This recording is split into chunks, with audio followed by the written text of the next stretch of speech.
If you have a weak heart, consider turning back before listening to this story. What you're about to hear is not something you can easily erase from your mind once the video ends. This is a story that has never been widely revealed, a truth buried for decades, uncovered from a shredded journal found deep within the frozen Dyatlov forest, where 9 people mysteriously vanished. But the strangeness doesn't stop there. A clue leads to the dark basement of a house in America where a man had been held in silence for 20 years, right beneath the feet of his unsuspecting neighbor. You might think these are 2 separate stories, but they're not. They are bound together by a thin thread, a thread of madness, guilt, and secrets that should never be unearthed. If you're brave enough, stay until the end. And don't forget to subscribe to this channel so you won't miss other buried truths that I will reveal. There is something strange about how people forget the old houses at the end of long streets covered in dry leaves, as if the human brain has a mechanism to protect itself from things too strange, too terrifying to accept. That house was no different.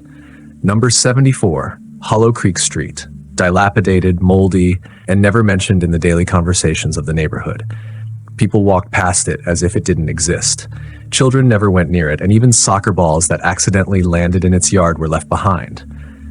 But in the basement of that house, there was a man, existing for 2 decades like a ghost, like a creature fed by the world's very act of forgetting. The man's name was Jacob. Few remembered that name, for he had vanished from everyday life in 1999, after a strange incident during a trip to Russia's Ural Mountains. Police concluded he had gone missing in the cold snow, a curious American who wandered into the site of the Dyatlov Pass incident. But Jacob didn't die. He returned, only to be imprisoned in the basement of his own neighbor, the same neighbor who once smiled at him, mowed lawns together, and brought over baked pies every Christmas. No one knew why he was locked away. No one understood what had happened in that icy forest that made a man go silent, only whispering into the darkness nonsense like, "It knows my name now," or "I saw its eyes, but it had no face." And then, one early autumn afternoon, when the stench of rot rose heavily from the basement, people discovered a forced open locked door, a room with walls plastered in torn pages from an old journal, and a tape recording that had never been heard before. The neighbor, a middle-aged man named David Langford, had vanished without a trace, leaving behind an empty house and a mystery beyond imagination. That tape, when played, didn't produce human speech, only breathing, the sound of dripping water. And then, for a brief moment, a slow whisper emerged in a warped, dragging voice, as though each syllable had been carved from the mouth of someone who no longer knew how to speak. A private research group, fascinated by unsolved cases, approached the scene. They traced what was left from the basement and found a portion of the torn journal. The scrawled writings recorded Jacob's time after he wandered into the Dyatlov area, where time seemed to bend, where he and the expedition team stumbled upon an underground entrance, an ancient tunnel not found on any map leading deep beneath the tree roots, where there was no light and no life, or rather, only something pretending to be alive.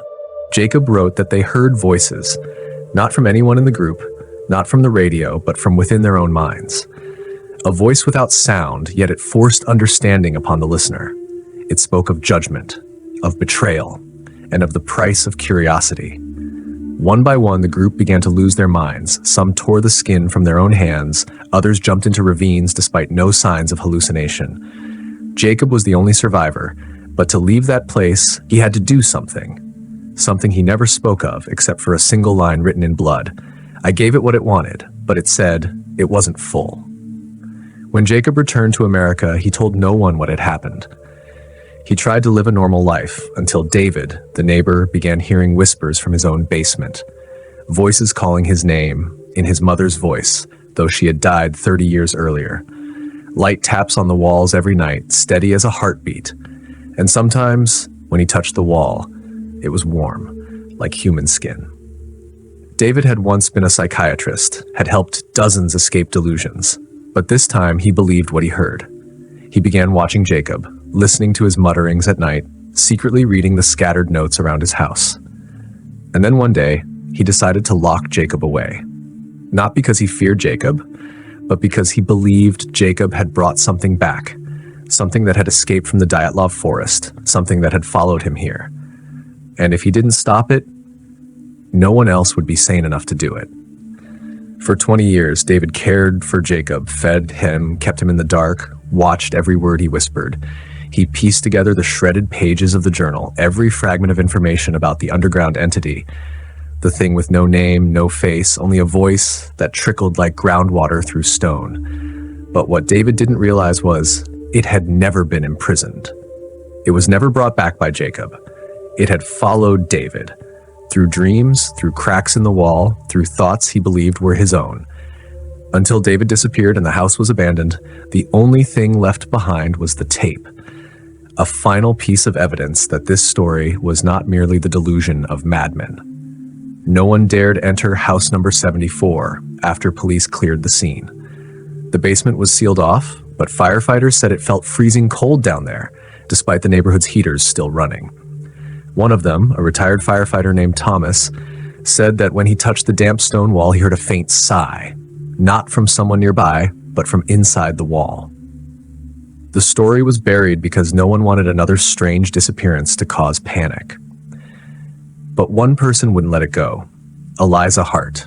Eliza was Jacob's only daughter. When her father disappeared in 1999, she was only 16. Her mother died of heart disease just 2 years later. No trace of Jacob was ever found, and Eliza grew up with a void, a vague obsession that her father was still alive somewhere, trying to return but unable to. When she heard from an old acquaintance, a retired cop named Morgan, that an unidentified body had been found locked in a basement near where she once lived, she returned to the town of Hollow Creek. Eliza was no fool. She worked in forensics, had dealt with horrifying cases before, but when she stepped into that abandoned house, what she felt wasn't fear, it was recognition, as if the musty smell, the squelching sound of water-soaked cement, and the sickly yellow light slipping through the basement cracks had appeared in her dreams decades ago. She went down to the basement alone. The police had sealed the iron door, but she had the key Morgan had stolen from the evidence storage room. In the darkness, she found what remained of her father's journal, pages torn and clawed, yet a few lines were still legible. The path isn't straight. It coils like human intestines, and at every turn I hear someone say my name, but it's not a human voice. It's the voice of remembrance, as if memory itself is calling me back. Eliza felt dizzy, but she didn't leave. She set up camp right there in the basement, partly because she wanted to understand what really happened to her father, but also because she knew that if she stepped outside, the thing watching through the cracks in the wall would follow her out. Over the next 3 days, she barely slept. She only read, took notes, and listened. On the second night, she heard knocking. Not from the basement door, but from inside the wall where her father had been imprisoned for 20 years. The knocks were steady. 3 beats, then silence. 3 beats, then silence. She didn't respond. But on the third night, when the knocks turned into dragging sounds as if someone were crawling through damp bricks, she couldn't bear it anymore. She slammed her hand against the wall and shouted, "If it's you, Dad, let me know." Silence. 1 second, 2 seconds. Then, from somewhere within the wall, a whisper echoed. Not quite words, not quite wind, but Eliza heard 3 distinct sounds. "Don't. Open it." Eliza fled the basement, her whole body frozen. But she couldn't leave town. She knew something was still unfinished. One night later, she went to Morgan's house to ask more about the incident. Morgan, by then retired, living alone with a bottle of liquor and an old tape recorder, wasn't surprised when Eliza knocked on his door. He said, "I knew you'd come. You have your father's voice and his eyes, but you should stop." Eliza asked why. Morgan handed her a photo, old, warped, taken from the Dyatlov incident scene in 1959. In the photo, besides the well-known victims, there was a man standing behind a tree. That man had no face. Not blurred, truly faceless. A smooth void between his ears, as if creation had forgotten to carve him a face. Morgan said not everyone could see that in the photo. Only those whom it has chosen. She didn't believe him. Not until she left Morgan's house and saw a figure standing at the corner of the street. Not clear, not moving, just watching her. When she turned away, the figure vanished. Eliza began to have recurring dreams. In them, she stood in the middle of the Dyatlov forest, snow falling thickly, wind howling like wailing cries. She held her father's journal, blood dripping onto the pages. Someone stood behind her, always out of sight, always just about to touch the back of her neck, but whenever she turned around, no one was there. In the dream, she heard her father's voice. "I gave it the body, but it wants the soul. It waits for you, Eliza. It's waited a long time." Unable to give up, Eliza sought access to the sealed files on Dyatlov and the basement of number 74. She discovered that the basement wasn't just where David had kept her father. It connected to an ancient network of tunnels beneath Hollow Creek, once used by a 19th century cult. Those who believed that a faceless one lived underground, craving human memory, voice, and fear. That cult once called it the Judge, and their final ritual involved sending a living person into the sewers, blindfolded, ears plugged, to offer absolute silence to the faceless one. Jacob had somehow wandered into one of their paths in the Dyatlov forest, where the cult once went to perform their final rite, and they never truly left. Eliza decided to return to the basement on the last night of the blood moon, the time her father's journal described as the boundary between realms thinner than the breath of the dying.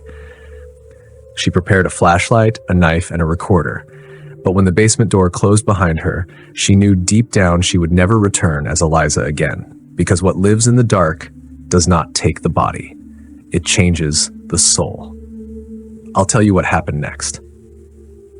But make sure you're still here, because what comes after is not for those afraid of their own shadow. When Eliza returned to the basement, it was raining. The air reeked of damp earth and rusted iron.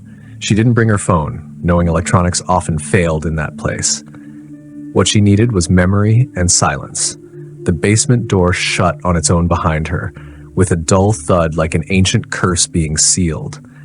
The beam of her flashlight trembled with each breath, illuminating scratches she had never noticed, like someone had clawed at the walls, some still marked with dark, dried blood.